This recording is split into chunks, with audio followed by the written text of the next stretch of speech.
Hello ಸ್ನೇಹಿತರೆ, ಇವತ್ತು ಶಿವಮೊಗ್ಗ ಜಿಲ್ಲೆಯಿಂದ ಡೀಟೇಲ್ಸ್ ಬಂದಿದೆ. ದಯವಿಟ್ಟು ಕಂಪ್ಲೀಟ್ ಆಗಿ ನೋಡಿ. ಪ್ರಸ್ತುತ ಸ್ನೇಹಿತರೆ ಇವರು ಅಡ್ಮಿನಿಸ್ಟ್ರೇಟಿವ್ ಲಾ ಜಡ್ಜ್ ಆಗಿ ಕೆಲಸ ಮಾಡ್ತಾ ಇದ್ದಾರೆ. ಎಜುಕೇಷನ್ ಬಂದ್ಬಿಟ್ಟು ಡಿಗ್ರಿ ಇನ್ ಲಾ ಅಲ್ಲಿ ಸ್ನೇಹಿತರೆ ಪದವಿ ಮುಗಿಸಿದ್ದಾರೆ. ಪ್ರಸ್ತುತ ಲಾ ಜಡ್ಜ್ ಆಗಿ ಕೆಲಸ ಮಾಡ್ತಾ ಇದ್ದಾರೆ. ಇವರು ಪ್ರತಿ ತಿಂಗಳು 50,000 ರೂಪಾಯಿ ಸಂಬಳವನ್ನು ಪಡೆಯುತ್ತಿದ್ದಾರೆ.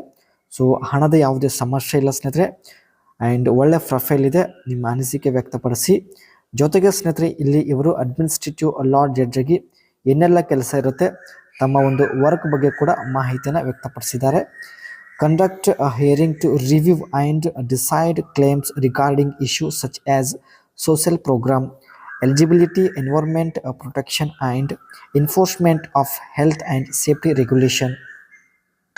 ತಮ್ಮ ಬಳಿ ಬಂದಿರತಕ್ಕಂಥ ಕ್ಲೇಮ್ನ ಸ್ನೇಹಿತರೆ ಚೆಕ್ ಮಾಡೋದು, ರಿವ್ಯೂ ಮಾಡುವುದು ಆ್ಯಂಡ್ ಕೊನೆಗೆ ಒಂದು ಡಿಸಿಷನ್ ತೆಗೆದುಕೊಳ್ಳೋದು, ಇದು ಇವರ ಒಂದು ಮುಖ್ಯ ಕೆಲಸ ಆಗಿರುತ್ತೆ.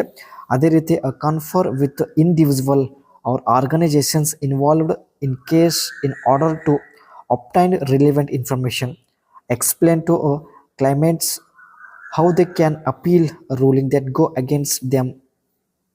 ಅದೇ ರೀತಿ ಸ್ನೇಹಿತರೆ ಕ್ಲೇಮ್ನ ಯಾವ ರೀತಿ ಅಪೀಲ್ ಮಾಡಬೇಕು ಎಂಬುದ್ರ ಬಗ್ಗೆ ತಾವು ಮಾಹಿತಿನ ವ್ಯಕ್ತಪಡಿಸೋದು. Research and analyse law, regulation, policy and president decision to prepare to hearing and determine conclusions.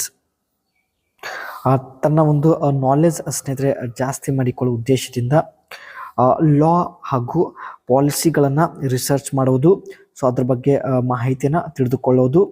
So ಇದೆಲ್ಲ ಇವರು ಮಾಡುವಂಥ ಒಂದು ಕೆಲಸ ಆಗಿರುತ್ತೆ ಸ್ನೇಹಿತರೆ. ಪ್ರಸ್ತುತ 50,000 ರೂಪಾಯಿ ಸಂಬಳ ಪಡೆಯುತ್ತಿದ್ದಾರೆ. ಜೊತೆಗೆ ಸ್ನೇಹಿತರೆ ಲಾ ಜಡ್ಜ್ ಸರ್ಕಾರಿ ಕೆಲಸ ಕೂಡ ಹೊಂದಿದ್ದಾರೆ. ಸೊ ನಿಮ್ಮ ಅನಿಸಿಕೆ ವ್ಯಕ್ತಪಡಿಸಿ. ಒಳ್ಳೆ ಪ್ರೊಫೈಲ್ ಇದೆ. ಸೊ ಮತ್ತೆ ಒಂದು ಹೊಸ ಪ್ರೊಫೈಲ್ ಒಂದಿಗೆ ಭೇಟಿಯಾಗೋಣ.